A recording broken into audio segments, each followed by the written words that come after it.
Hi hello good morning. ಇವತ್ತು ನಿಮಗೆ ಬ್ರೇಕ್ಫಾಸ್ಟ್‌ಗೆ ಏನು ಸ್ಪೆಷಲ್ ಅಂತ ಕಮೆಂಟ್ ಮಾಡಿ. ಸೊ ಇವತ್ತು ನನಗೆ ಬ್ರೇಕ್ಫಾಸ್ಟ್ ಆಯಿತು, ಆಫ್ಟರ್ನೂನ್ ಲಂಚ್ ಆಯಿತು, ನೈಟ್ ಬಂದು ನನಗೆ ಮನೆ ಊಟ ಏನಂದರೆ ನಂಗೆ ಬಂದು ಊಟ ನೈಟ್‌ಗೆ ಅನ್ನ ಸಾಂಬಾರೇ ನಾನು ಜಾಸ್ತಿ ಮನೆಯಲ್ಲಿ ತಿಂತಿದ್ದೆ. ಸೊ ನನಗೆ ಇಲ್ಲಿ ಅನ್ನ ಸಾಂಬಾರೇ ಬೇಕು.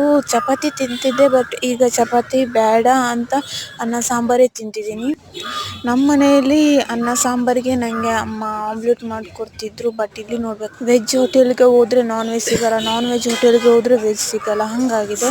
ಈಗ ನಂಗೆ ಸಿಗೋದು ಒಂದು ಅನ್ನ ಸಾಂಬಾರಿಗೆ ಹಪ್ಳಮ್ ಮತ್ತು ಬಜ್ಜಿ ಮಾತ್ರ.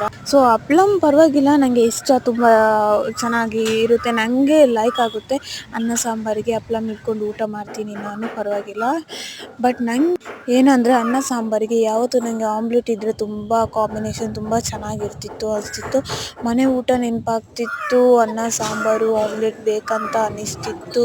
ಬಟ್ ಇಲ್ಲಿ ಸಿಗ್ತಿಲ್ಲ. ಅದೇ ಈಗ ದೊಡ್ಡ ಪ್ರಾಬ್ಲಮ್ ಆಗಿದೆ ನನಗೆ. ಮನೇಲೇ ಕುಕ್ ಮಾಡ್ಕೊಳ್ಳೋಣ ಅಂದರೆ ಏನೂ ಐಟಮ್ಸ್ ಇಲ್ಲ, ಎಲ್ಲ ತೊಗೋಬೇಕು, ಮತ್ತು ಏನು ಮಾಡೋದು ಅಂತ ಗೊತ್ತಾಗ್ತಿಲ್ಲ. ಅದಕ್ಕೆ ಹೊರ್ಗಿನ ಫುಡ್ಡೇ ತಿಂದು ಅಡ್ಜಸ್ಟ್ ಮಾಡ್ಕೊತಿದ್ದೀನಿ.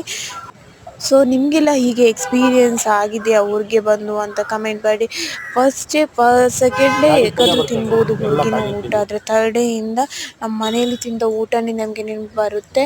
ಮನೇಲಿ ತಿಂದ ಊಟನೇ ಬೇಕನ್ನಿಸುತ್ತೆ ನಮಗೆ. ಸೊ ಹೊರಗಿನ ಊಟ ಎಷ್ಟು ಇದ್ರೂ ಬೇಡ ಬೇಡ ಅನಿಸುತ್ತೆ, ಎಷ್ಟು ಚೆನ್ನಾಗಿದ್ರೂ ಬೇಡ ಬೇಡ ಅನಿಸುತ್ತೆ. ನನ್ನ ವೀಡಿಯೋಗಳಿಗೆ ಯಾರೂ ಸಪೋರ್ಟ್ ಮಾಡ್ತಿಲ್ಲ.